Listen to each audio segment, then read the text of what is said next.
नमस्ते सभी अभ्यर्थियों को मेरा नमस्कार। आज हम जश्त्व संधि लेकर एक बार फिर से हाजिर हुए हैं। व्यंजन संधि के ये तीसरे क्रम में, इससे पहले ष्टोत्व संधि को हम पहले पढ़ा चुके हैं। आज हम जश्त्व संधि पर चर्चा करेंगे। जश्त्व संधि में मूल रूप से दो नियम काम करते हैं, झलाम जशोंते, झलाम जश झषी। दो सूत्र इसमें कार्य करते हैं। एक चौथे वर्ण को तीसरे वर्ण में बदलता है और एक पहले वर्ण को तीसरे वर्ण में बदलता है। दोनों की हम अलग अलग चर्चा करेंगे और बहुत ही सरल संधि है। संस्कृत में संधि पढ़ना वास्तव में बहुत ही सरल है बजाय हिंदी के। दोनों वैसे एक ही है। तो हम सबसे पहले बात करेंगे झलाम जशोंते की। झलाम जशोंते एक सूत्र कहता है झल और उसके बाद में ये होते हैं सैघोष वर्ण, इनको सैघोष वर्ण कहते हैं।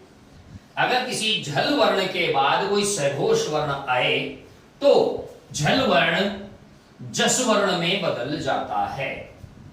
झल को जस में बदलना होता है। तो ये झल क्या है, जस क्या है, इनको हमें समझने के लिए आपको सबसे पहले मेरा जो प्रत्याहार का वीडियो है, सबसे पहला संस्कृत वर्णमाला का, उसको आपको ध्यान से देखना होगा। ऐ उण रील रिक ए औंग ऐ औच हय भरट लण यम गण नम छभय झभय घड़ धस जब गड़ दस, झभय घड़ धस जब गड़ दस, ख फ छ ठ त चट औ कपय शस सर हल। तो इसमें पहला, दूसरा, तीसरा और चौथा वर्ण आता है। पहला, दूसरा, तीसरा और चौथा वर्ण आता है झल वर्णों में। तो इसके बाद हम ये समझ सकते हैं कि पहला, दूसरा, तीसरा और चौथा वर्ण, अगर यहां मैंने लिख भी रखा है, और उष्ण, ये झल वर्णों में आता है। इनके बाद अगर तीसरा, चौथा, पांचवा वर्ण, ये स्वर इनमें से कोई आ जाए, इन सबको सम्मिलित रूप से हम सैघोष वर्ण कहते हैं। यानी झल प्रत्याहार के वर्णों के बाद कोई सैघोष वर्ण आ जाए तो झल प्रत्याहार के वर्णों के स्थान पर जश हो जाता है। जस क्या है? जस है तृतीय वर्ण। जस का मतलब क्या है? तृतीय वर्ण। ये तो इसका व्यापक रूप। अगर इसके हम संक्षिप्त रूप की बात करें या व्यावहारिक रूप की बात करें या संस्कृत व्याकरण में जो इसका रूप प्रचलन में है उसकी हम बात करें तो हम यूं समझ सकते हैं सीधे और सरल भाषा में कि यह पहले अक्षर को तीसरे अक्षर में बदल देता है। इसको हम यूं समझ सकते हैं कि ये जो झल है इसमें संधि में जो प्रयुक्त होता है वो होता है क च ट त प, और इनके समक्ष अगर सैघोष वर्ण आ जाता है तो क च ट त प का पहले का तीसरा हो जाता है ग ज ड द ब, ये हो जाता है। हम इसको यूं भी समझ सकते हैं कि कचड़ तब का गजड़ दब हो जाता है।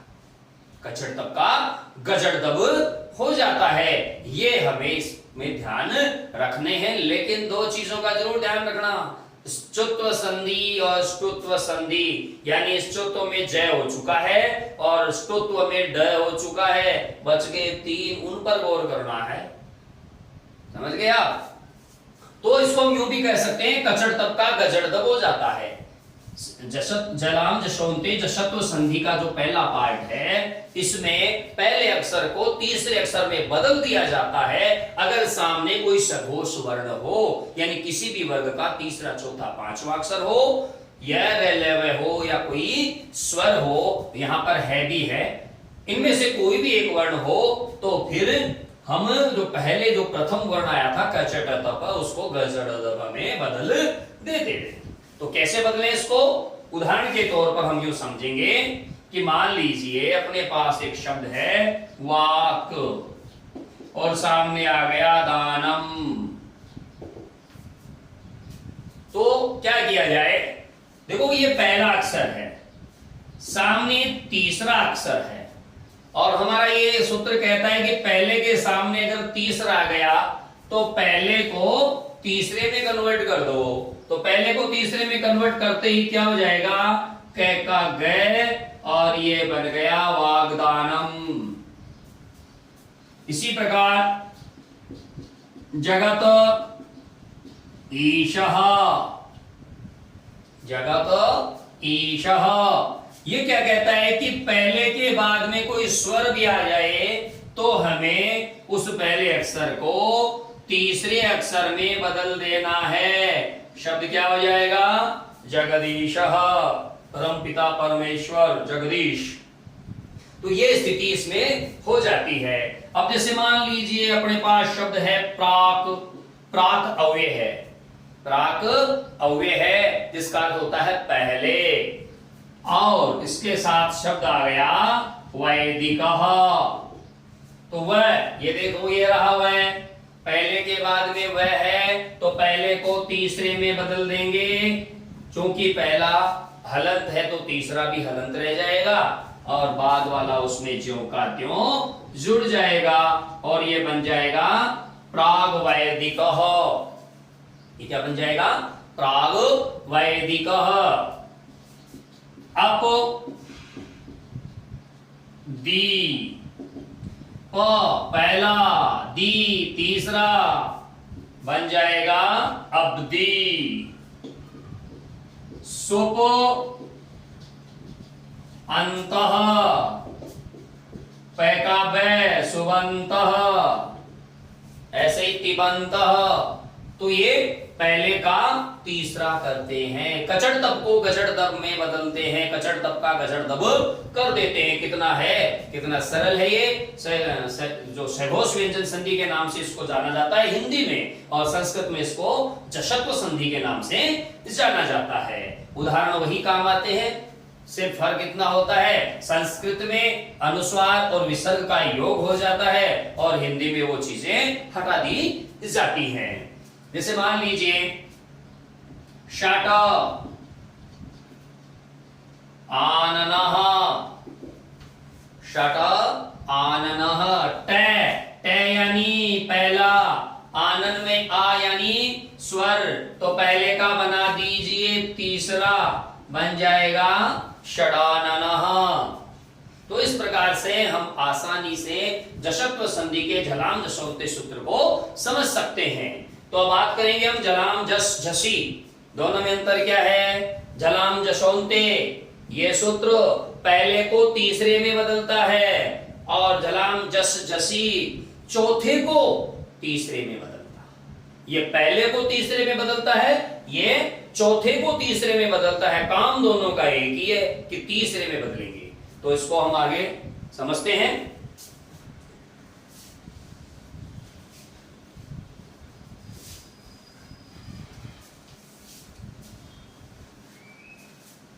ये कहता है झलाम जस झसी, झल के बाद झस हो तो झल का जस हो जाता है।